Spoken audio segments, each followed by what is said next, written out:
나오미 베런이 쓴 쓰기의 미래입니다. 북트리거에서 나온 책이고요. AI라는 유혹적 글쓰기 도구의 등장 그 이후라는 부제가 붙어서 2023년 원작에 2025년 1월에 나온 책입니다. 원제는 Who Wrote This? How AI and the Lure of Efficiency Threaten Human Writing. 인간 작가와 AI 언어 처리 프로그램의 접점을 찾아보면서 인간의 고귀한 능력인 글쓰기의 미래를 예상하는 저자의 결론은 정확하게는 모르겠음입니다. 그래서 이 책은 더욱 읽을만 합니다. 적지 않은 고민과 사색을 유도하기 때문입니다. 챗GPT로 인해서 정말 그 AI로 인해서 인간의 글쓰기가 AI에게 밀리고 있습니다. 그렇다면 우리는 글을 쓰지 말아야 될까요?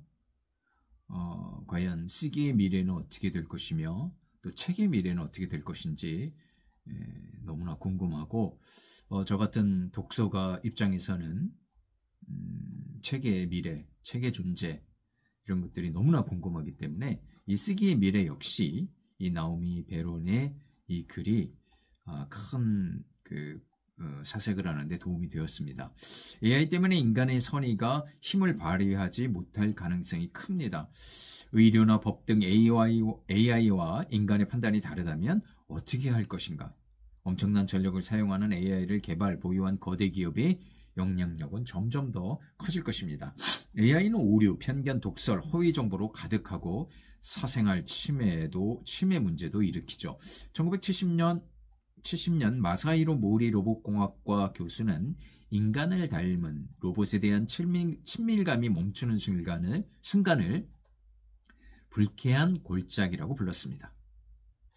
AI를 적용해도 마찬가지일 것 같아요. 지금 벌써 AI를 활용한 인간 묘사에 어떤 광고 같은 데 보면 굉장히 불쾌감이 드는 까닭입니다. 글쓰기를 AI에 의존하면 어떤 일이 벌어질까요? AI의 존재는 언어적 능력 분야에서 인간의 무엇을 왜 어떻게 쓰는가 살펴보라는 긴급 경보입니다. 인간은 왜 쓰는가? 무엇을 어떻게? 이것을 고민하지 않으면 그것을 정의내리지 않으면 AI는 우리의 생각에 빈틈을 파고들고 있습니다. 먼저 온 미래에도 그 전에 먼저 온 미래 장강명 씨가 쓴 책에서도 이와 비슷한 고민을 한 적이 있는데요. 정말 어떻게 될지 쓰기의 미래가 어떻게 될지 너무나 좀 걱정이 되는 그런 순간입니다.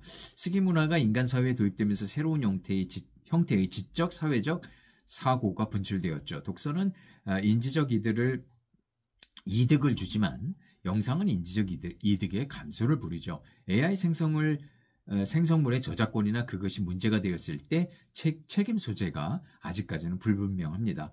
조지 오웰은 자신이 쓰는 이유를 여러 가지로 들었죠. 생계를 위해서 순전한 이기심이나 미학적 열정, 역사적 충동, 정치적 의도 따위죠. 우리는 평범한 기록을 비롯해서 금전적 또는 직업적 이익을 위해 자신을 드러내고 자신의 뜻을 전하며 자기 발견과 자기 이해, 충동과 반란, 세상 이해를 위해서 씁니다. 1880년대에 하버드 대학에서 영장문 수업이 등장했어요. 글쓰기에 대한 평가에는 큰 역량이 필요하며 컴퓨터 도우미로는 아직까지 인간의 글쓰기를 평가하기에는 무리가 따릅니다.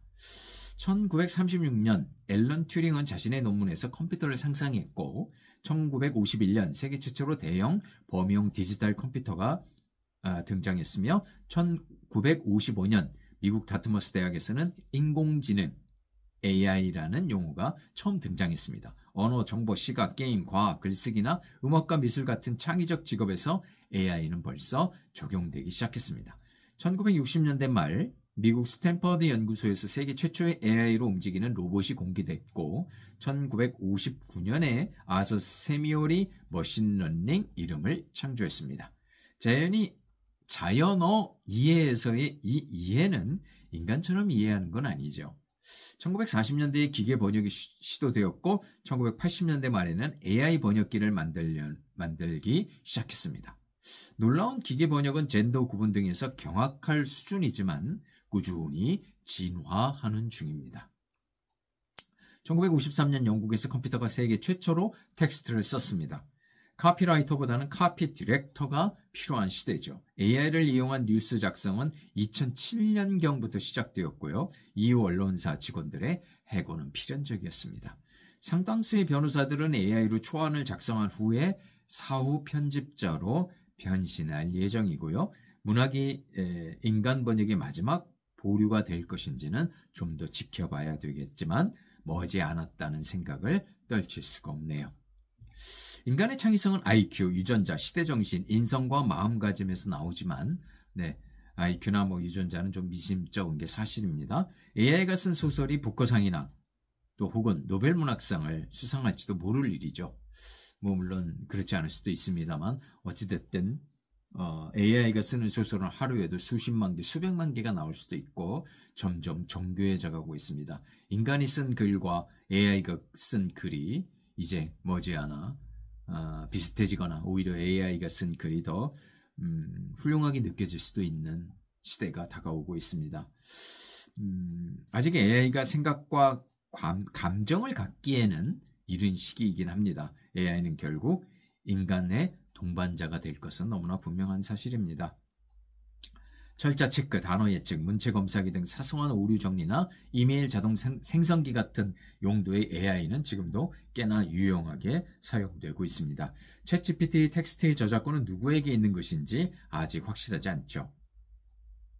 AI 텍스트 생성기가 자기 문체를 닮은 학생의 과제물을 집어낼 수 있을지도 궁금합니다. 어차피 AI가 표절을 잡아낼 수 있을 텐데 그러나 어쨌든 AI도 역시 표절이 가능하죠.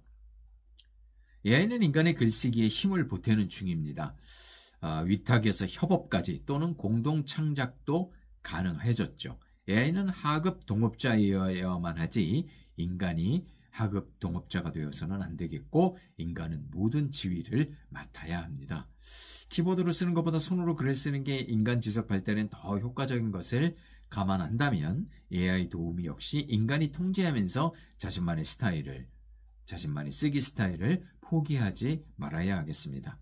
아무리 기계로부터 배운다 할지라도 글쓰기에는 생각하는 힘을 분명히 키웁니다. 신기술에 휘둘리다 보면 인간의 사고력이나 창의력은 도대체 어떤 방법으로 키울 수 있을 것입니까?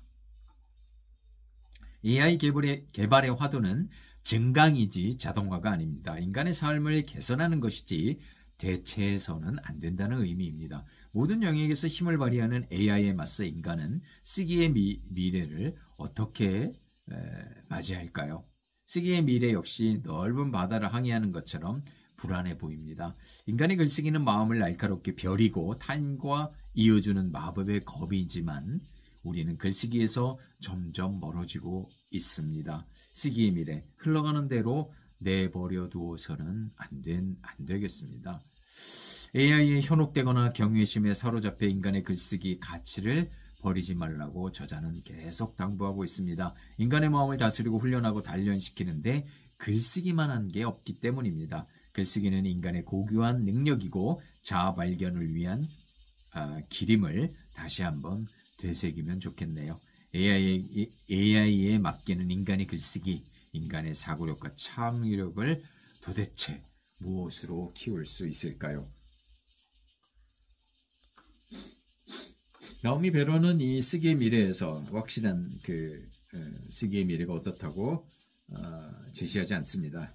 쓰기의 미래는 아마도 이럴 것이다 라고 예상하면서 아무래도 불안감을 감추지는 않습니다. 그동안 인간의 쓰기로 인간의 사고력과 창의력을 많이 발전시켰다면 앞으로의 교육은 어떻게 될 것인지, 글쓰기는 어떻게 될 것인지 너무나 궁금한 그런 상황입니다. 그래서 나오미 베론의 이 쓰기의 미래가 더욱 지금 시대에 많은 사람들이 좀 검토해서 앞으로의 미래를 창조해 나갔으면 참 좋겠다는 마음입니다.